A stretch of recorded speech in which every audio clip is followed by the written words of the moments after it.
خلیل جبران کی یہ تحریر انگریزی میں لکھی گئی تھی، کسی نے اردو ترجمہ کیا اور رلا دیا۔ صرف یہی وہ گھر ہے جہاں آپ جب جی چاہے بغیر کسی دعوت کے جا سکتے ہیں۔ یہی وہ گھر ہے جہاں آپ دروازے میں چابی لگا کر براہ راست گھر میں داخل ہو سکتے ہیں۔ یہ وہ گھر ہے کہ جہاں محبت بھری نگاہیں اس وقت تک دروازے پر لگی رہتی ہیں جب تک آپ نظر نہ آ جائیں۔ یہ وہ گھر ہے جو آپ کے بچپن کی بے فکری اور خوشیوں کی یاد دلاتا ہے۔ یہ وہ گھر ہے جہاں آپ کی موجودگی اور ماں باپ کے چہرے پر محبت کی نظر ڈالنا باعث برکت ہے اور ان سے گفتگو کرنا اعزاز کی بات ہے۔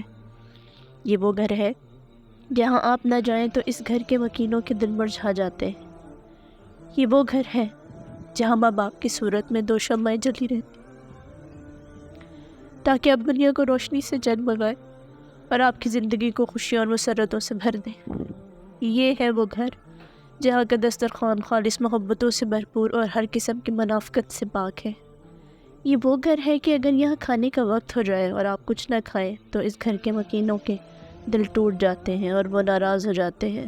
یہ وہ گھر ہے جہاں آپ کو ہر قسم کی خوشیاں اور قہقہ میسر ہیں۔ لوگوں ان گھروں کی اہمیت کو پہچانیں قبل اس کے کہ بہت دیر ہو جائے۔